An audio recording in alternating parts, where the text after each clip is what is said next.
Yan, delightful Sabbath po sa inyo lahat. Tayo po ay mag-aaral muli ng salita ng Diyos. Ako po ay laging excited na magbahagi sa inyo ng salita ng Diyos dahil natutuwa ako dahil sa tuwing nag-aaral po ako, marami po talaga akong natututunan, no? At tunay na ang Diyos ay napakayaman at mapagbiyaya, no? Hindi siya madamot sa karunungan kapag tayo po ay humihingi sa Kanya. So tayo po ay nag-aral nung nakaraang Sabado ng lesson natin, no? Tungkol kay Amnon at kay Tamar. Pero bago po yun, nakita po natin yung mga consequences, no? Yung mga, kung ano man yung mga nangyari pagkatapos na magkasala si David. At nangyari nga po yung mga sinabi ng Diyos sa kanya na kaparusahan ng kanyang mga nagawa kasalanan. Una, yung pagkamatay ng kanyang anak kay Bathsheba, at sinundan naman po ng pagka-rape ng ni Amnon sa kanyang half-sister na si Tamar, no? Ito po ay nagsiserve na bilang paalala sa atin na ang kasalanan po ay talagang may kaparusahan, no? May consequences po, no? At hindi lamang sa gumawa o nag-commit ng kasalanan, kundi nadadamay din yung mga taong mahal natin sa buhay na nakapaligid sa atin, no? So, halimbawa, ikaw ay lagi naninigarilyo. So, tapos buntis ka. Madadamay pati yung batang nasa yung dinadala kung ikaw po ay matigas ang ulo, no? Kagaya na lamang po ng ginawa nitong si Amnon, yung action niya ay nagdala sa brokenness o pagdamdam o kalungkutan nitong si Tamar na kanyang kapatid, no? At hindi lang naman si Tamar ang nalungkot, buong pamilya nito ay nalungkot sa nangyari, no? So ang ating mga kasalanan ay malayo ang nararating, no? At maraming epekto ang nangyayari. So bilang mga Kristiyano, tayo po ay dapat na maging maingat, no? Na maisip sana natin na at ma-recognize natin yung gravity, yung tindi ng action na gagawin natin at yung mga potential na makakasakit na mangyayari sa ibang tao sa gagawin natin, no? At ang nakakalungkot po hindi lang kasi doon natapos yung kalungkutan na dinanas nitong si David dahil sa kanyang kasalanan ginawa, no? Nagpapatuloy po ito. At ito po, tayo po ay magpapatuloy sa verses 23 hanggang 27 ng chapter ano ba tayo? 13, no? Ng 2 Samuel. Ang sabi po rito, pagkaraan ng 2 taon, inanyayahan ni Absalom ang lahat ng anak ng hari, no, ni Haring David, upang saksihan ang paggugupit ng kanyang mga tupa sa Baal Hasor, malapit sa Ephraim.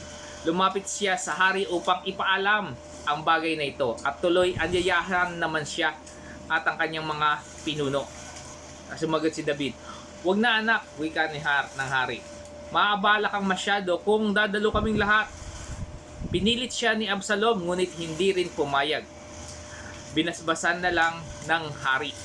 Bago malis si Absalom, sinabi niya sa hari, "Kung hindi kayo makakadalo, si Amnon na lang po ang pasamahin mo sa amin." "Bakit mo siya isasama?" tanong ng hari. Ngunit nagpumilip si Absalom at pinasama na rin ng hari si Amnon at ang iba pang mga kapatid nito, no? Kung maaalala po natin na bago itong verses na to, tayo po ay natapos na si Absalom po ay nagsalita sa kapatid niya si Tamar. Ang sabi po, nakita siya ni Absalom, no? Nakita niya si Tamar at tinanong, "May masama bang ginawa sa iyo si Amnon? Kung mayroon, huwag mo nang alalahanin, siya'y kapatid mo rin, kaya manahimik ka na lang." No? Yun po yung huling salita nitong si Absalom sa kanyang kapatid na si Tamar, na ni-rape nitong si Amnon, no? So makikita natin dito na Yung nangyari nga hindi maganda kay Tamar, parang okay lang, no? Kung babasahin natin yung sinabi ni Absalom, parang okay lang nangyari. Manahimik ka na lang, kapatid lang naman natin siya, no? Pero doon sa unang verse na nabasa natin, sa likod pala ng isipan nitong si Absalom, iba. Siya po ay may niluluto na siyang isang bagay na gagawin niya. So the first lesson that we're going to take away is the word planning, no? Madali lang yan, ay letter P. Tatlo yung P natin, no? Pagpaplano, no? So for 2 years si Absalom po ay nagplanning po siya, no? Para makaganti sa kanyang half brother na si Amnon. Kung isipin niyo po, parang si Absalom ay hindi nagtanong ng advice. Hindi man lang siya hindi siya nagsik na advice sa kanyang mga kaibigan, no? Na sa kanyang gagawing plano. Bakit ko po nasabi? Biro niyo naman, in-invite niya lang yung mga kapatid niya para sa anong gagawin? Pagpuputol lang ng mga buhok ng tupa. No? Masaya ba 'yon? Para inviting mo pa yung mga kapatid mo, no? So, hindi ko po in-expect talaga na ganun ka-exciting yung pagpuputol ng balahibo ng tupa sa kanila nung panahon na yon. Pero mamaya malalaman natin na it worked, no? Anong tawag sa Tagalog, it worked? Umubra naman yung pag-invite niya, no? So sabi po sa Psalms 5:6, ang mga evildoers daw po, yung mga gumagawa ng masama, ay hindi nag-iisip, no? Yung gumagawa raw ng masama ay hindi nag-iisip, no? Sa kilos ng kanilang mga buhay, no? Ang kanilang mga landas ay gumagala ng walang patutunguhan. Ngunit hindi nila ito alam. Yun nga, no? Pag masama ka, gawa ka lang ang gawa na hindi mo alam ang ginagawa mo. At ikaw po ay nagkakamali na sa harap ng Diyos. So makikita po natin dito, yung puso nito si Absalom ay nako-consume na, tinupok na ng paghiganti ng galit, no? At yung galit na yon ay nagdala sa kanya sa isang hindi magandang pangyayari, no? So kung titingnan natin, si Absalom naman po ay merong malaking kadahilan na kung bakit siya dapat magalit sa kanyang half brother na si Amnon, no? Biro, ni-rape yung kapatid niya, no? Pero imbis na harapin niya to si Amnon, kausapin niya, no? Dahil sa ginawang kasalanan nito, hinayaan ni Absalom na yung kanyang galit ay mamunga or mahinog, magnaknak, sasabi nga no? At yung galit na yun ay mapalitan ng pagkamuhi, no? Magkaiba pala yun, no? Yung galit at pagkamuhi, mas matindi yung pagkamuhi, no, tay? So si Absalom siguro nakalimutan niya na yung ginawa ng tatay niya si David, no? Kasi si David puro pagpapatawad ang ginawa niya kay Haring Saul, di ba? Ang daming ginawa ni Haring Saul na hindi maganda kay David, pero pinatawad niya, no? So hindi siguro na turuan nitong si David yung anak niya na magkaroon ng takot sa Diyos, no? Dapat po naturuan niya rin yung mga anak niya na magkaroon ng forgiveness, no? At malaman na may consequences ang hindi pagpapatawad ng kasalanan. Sabi po sa Proverbs 10:12, yung hatred daw o yung pagkamuhi ay stir ups conflict, no? Kumbaga ang pagkamuhi magdadala sa atin sa hindi pagkakasundo, no? Pero yung love covers all wrong, no? Yung pag-ibig daw po natatakban yung mga kamalian ng ibang tao. So ang sinasabi po rito ng kawikaan ipinahatid sa atin yung mensahe na yung kapangyarihan ng pag-ibig, no? At yung mapanira o makapangwasak na nature o likas ng pagkamuhi, no? O yung puot, no? Sa ating sa ibang tao. At ito yung magdadala lang nga sa atin sa hindi pagkakasundo at pagtatalo at pagmumula ng alitan. Yan yung sinasabi ng talata, no? Pero kung yung pag-ibig daw po ang mag-move, paghahariin natin sa ating puso, yung pag-ibig daw po may abilidad para pagtakpan o i-cover o patawarin yung mga ginagawang mali ng ibang tao. At ito po ay nagpro-promote ng pag-aayos at pagkakaisa at pagkakasundo.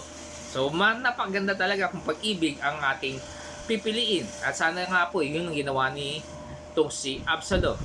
Pero yung diwa naman ng Proverbs 10:12 ay ini-encourage din yung mga tao na piliin natin yung pag-ibig, no? Kesa nga naman yung sa pagkamuhi. At yung pag-ibig ay magpapatawad tayo, ha? Magpatawad kesa gumawa tayo ng mali at magalit tayo sa ibang tao. So yung pag-ibig daw po ay kayang ayusin ang hindi magandang relasyon, no? At mag-promote, no, ng kapayapaan. So kung tayo po ay magagalit, no, sa mga ginagawa ng tao sa atin, iwasan po natin yung ginawang mali nitong si Absalom, no? Nagplano siya ng pagganti. So imbis na sinubukan niya yung Luke 6:27-28, ang sabi po, but to you who are listening, I say, love your enemies, do good to those who hate you, bless those who curse you, pray for those who mistreat you. No, puro ipanalangin daw po natin. I-bless natin, ibigin natin yung mga gumagawa sa atin ng hindi mali. So sana yun daw po ang gawin natin, imbes na higanti tayo at magplano tayo ng hindi maganda sa kanila. Sister Leg, mahirap ba yung bagay na yon? No, parang mahirap, pero sa tulong ng Diyos, tayo po ay tutulungan niya na magkaroon ng kapayapaan sa ating mga kakilala. So, iwasan po natin yung pagpaplano ng hindi maganda, no, sa ibang tao, dahil ito po ay yung pagkapuot natin ay magproproduce lang nung ikalawang salita na ating pag-aaralan ngayon.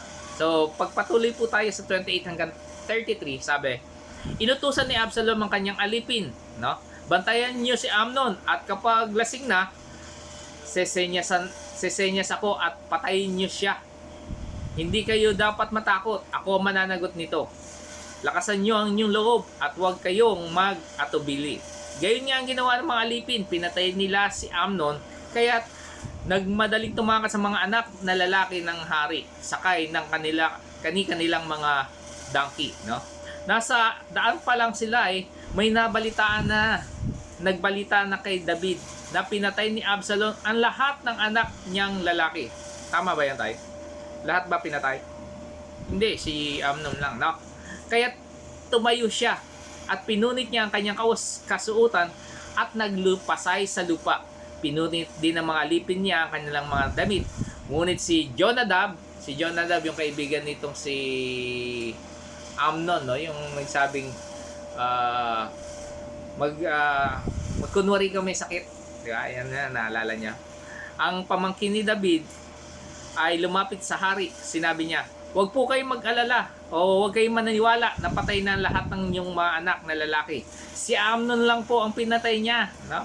Siya lamang po ang pinag-initan ni Absalom mula ng pagsamantalahan niya si Tamar. Kaya wag po kayong maniwala sa balitang iyon.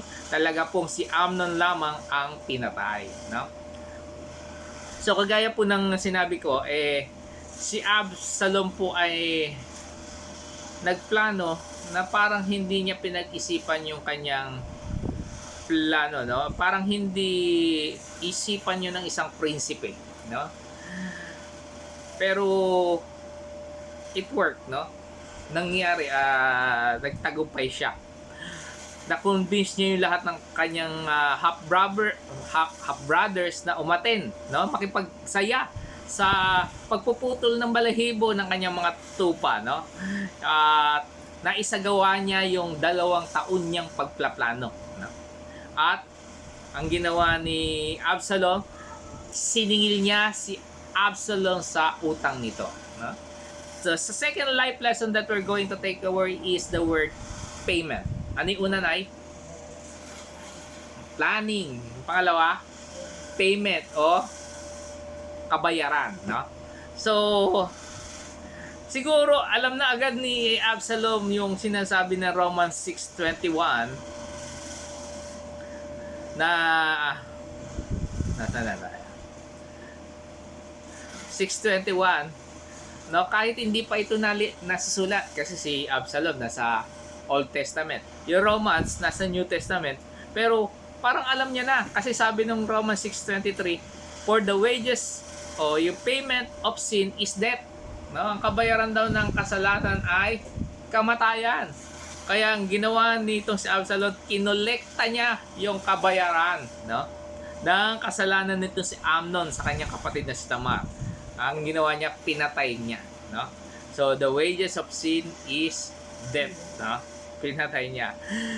So si King Solomon naman po ay sigurado sa kanya sinabi na sinulat niya yung Proverbs 11:21. Sabi niya, be sure of this, the wicked will not go unpunished, no? Hindi raw lalakpas yung masasama, no? Na hindi mapaparusahan. Pero yung mga gumagawa ng matuwid ay pinapalaya. So yung punishment o yung parusa sa kasalanan na ginawa nitong si Amnon ay nangyari sa kanya after 2 years, no? Kasi nagplano pa si Absalom. Ang tanong may karapatan ba si Absalom na maningil, no? Mag-collect ng payment, no, sa kasalanan ng iba, no? Sabi po sa Deuteronomy 32 verse 35, vengeance is mine, sabi ng Diyos, no? I will repay in due time, their foot will slip, their day of disaster is near, and their doom rushes upon them, no? Ang paghihiganti pala ay sa Diyos at hindi sa atin, no? Kung ano man yung ginawang mali sa atin, ang maghihiganti ang Diyos. Lalo na sa gumagawa ng matuwid, kapag ginawa ka ng masama, pabayaan mo lang, ang Diyos na ang maghihiganti.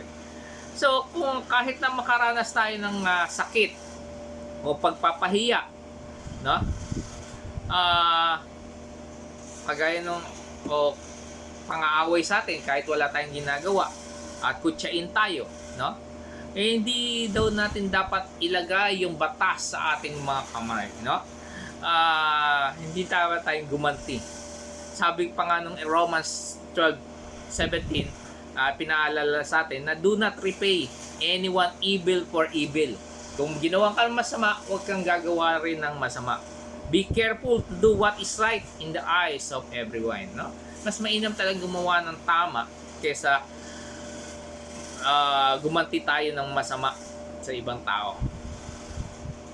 So imagine na lang po natin kung nilagay natin yung batas sa ating mga kamay at gumanti tayo sa mga taong gumawa sa atin ng mali, no?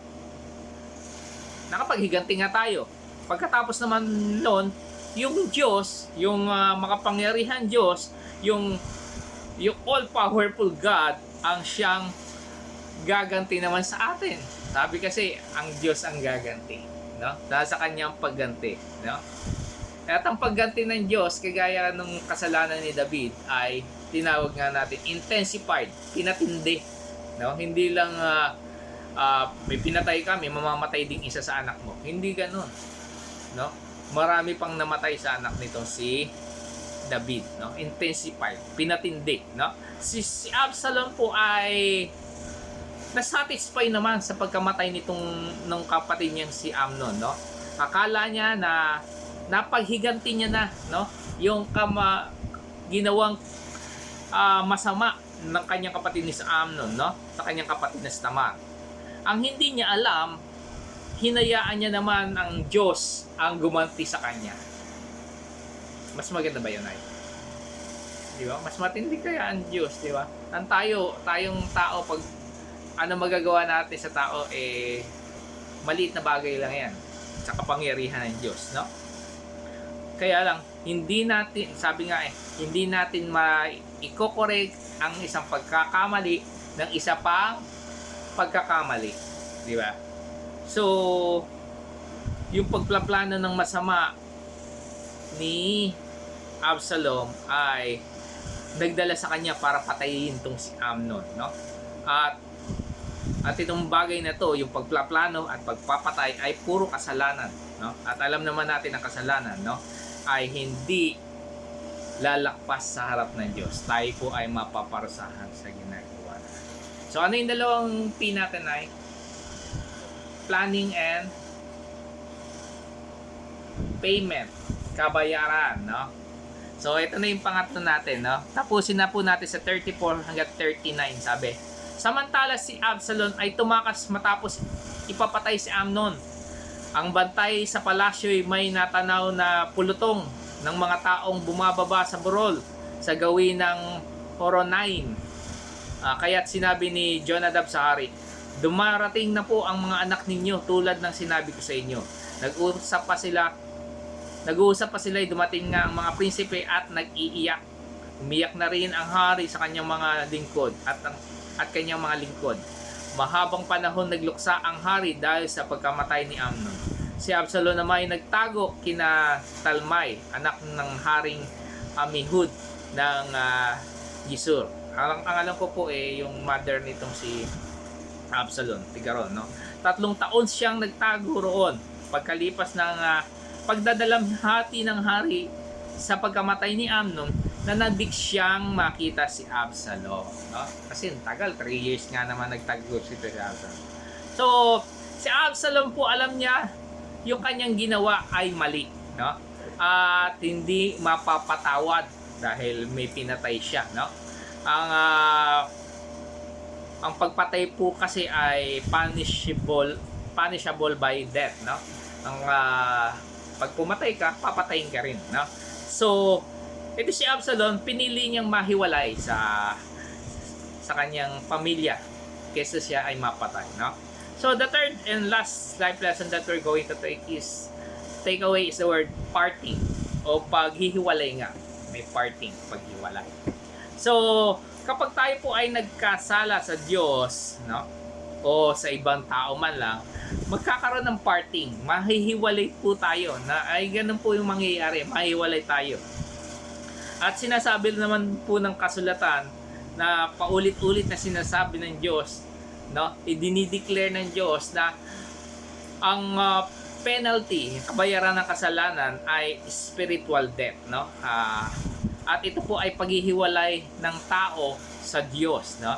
So kahit tayo po yung mga Kristiyano na gumawa ng kasalanan, mawawala po yung karapatan natin ng makipag-usap sa Diyos, no?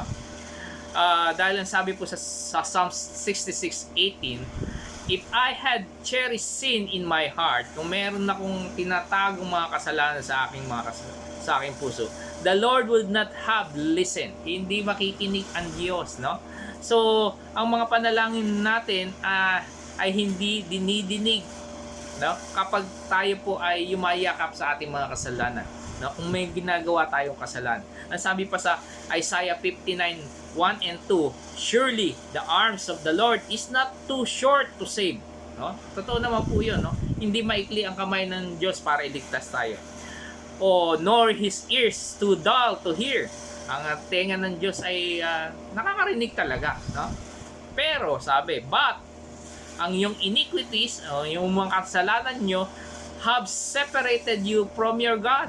Nahiwalay daw tayo sa Diyos dahil sa ating mga kasalanan. Your sins have hidden His face. Tinago ng Diyos ang kanyang muka dahil sa ating mga kasalanan. Kaya hindi tayo naririnig, no? Napakalaki ng nangyayari pala pag tayo po ay nagkakasala, no? Tayo nalalayo sa Diyos, hindi tayo pinakikinggan. Tinatago niya pa yung mukha niya sa atin dahil ang kasalanan po ay nakakasakit sa puso ng banal na Diyos. At ito'y nagpapahiwalay sa atin sa Diyos, no? Gusto ng Diyos malapit tayo sa Kanya. Pero ang kasalanan natin ang naghihiwalay sa atin sa Diyos. Dahil ang Diyos po ay banal, hindi niya mapagpapawalang bahala o mabibigyan ng katwiran o ito-tolerate o pababayaan ng kasalanan, no? Dahil na para bang wala lang, no, okay ka lang na magkasala, hindi pwede sa harap ng Diyos po yun, no? So, ang kasalanan po ay naglalayo sa tao sa harap ng Diyos, no? Naghihiwalay sa Diyos sa tao, sa kanyang pag-ibig, no? At sa kanyang mga pagpapala, no? At ang nakakalungkot pa, ang kasalanan natin ay nagbibigay ng kalungkutan sa Diyos at nagagalit siya at napipilitan pa siyang lumayo sa atin dahil sa ating kasalanan. Sabi po sa Isaiah 1:15, "When you spread out your hands in prayer, I hide my eyes from you. Even you offer many prayers, I am not listening." Ang sabi ng Diyos, no? Kahit magpatira ka pa dyan, patira pa ka dyan, no? Ay sa pananalangin, sabi ng Diyos, itinatago ko ang aking mga matay sa iyo, no? Parang pinipikit niya o ano, hindi ko alam o gano'n, no? So, kahit naman nalangin ka naman nalangin, mag-offer ka pa, maghandog ka sa Diyos, no? Hindi siya makikinig, ang sabi ng Diyos, kapag tayo po ay nagkakasala. So kahit na marubdob, no, o intense o ardent prayer yung ginagawa natin, ay hindi sasagot ang Diyos, no? Kung ang ating mga puso raw po ay merong mga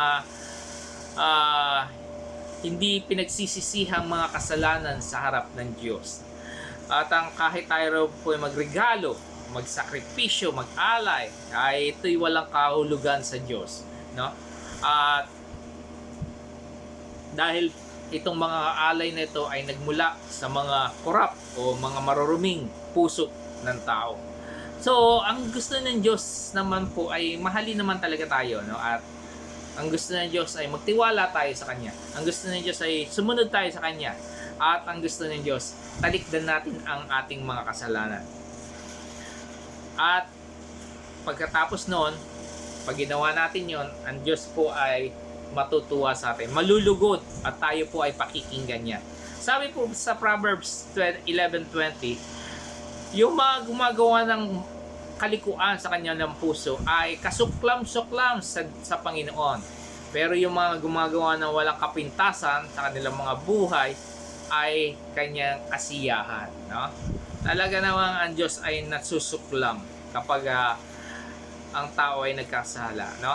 At galit ang Diyos sa mga taong gumagawa niya.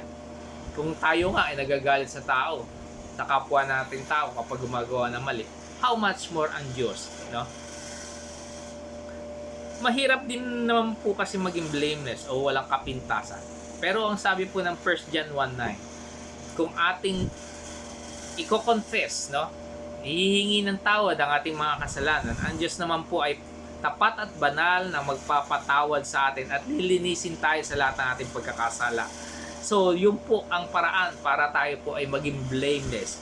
At kapag tayo naging blameless, tayo po ay pakikinggan ng Diyos, no? Kung tayo po ay magsisisi sa ating mga kasalanan. No, nung na-realize nitong si David na siya po ay nagkasala sa Diyos, siya po ay humingi agad ng tawad, no? At siya ay pinatawad. Kahit na ang sabi nga natin yung consequence ng kanyang kasalanan ay kailangan niya parang pagdaanan, at least ito'y pagdadaanan niya na kasama ang Diyos sa kanyang katabi, no?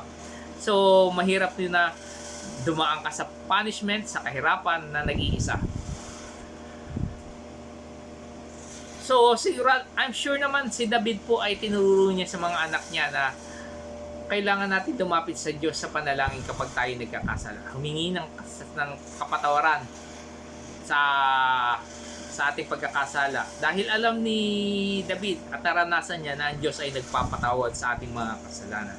Pero itong anak niya, si Amnon, pati si Absalom, hindi pinakinggan ang kanyang tinuro sa kanila, no? Hindi sila humingi ng tawad. So yung mga unconfessed sin, yung mga kasalanan natin hindi natin hiningi ng tawad, nagpapatigas ng ating mga puso. At pag matigas na ating puso, madali na sa atin nagkakasala, no? Sunod-sunod na yan. no?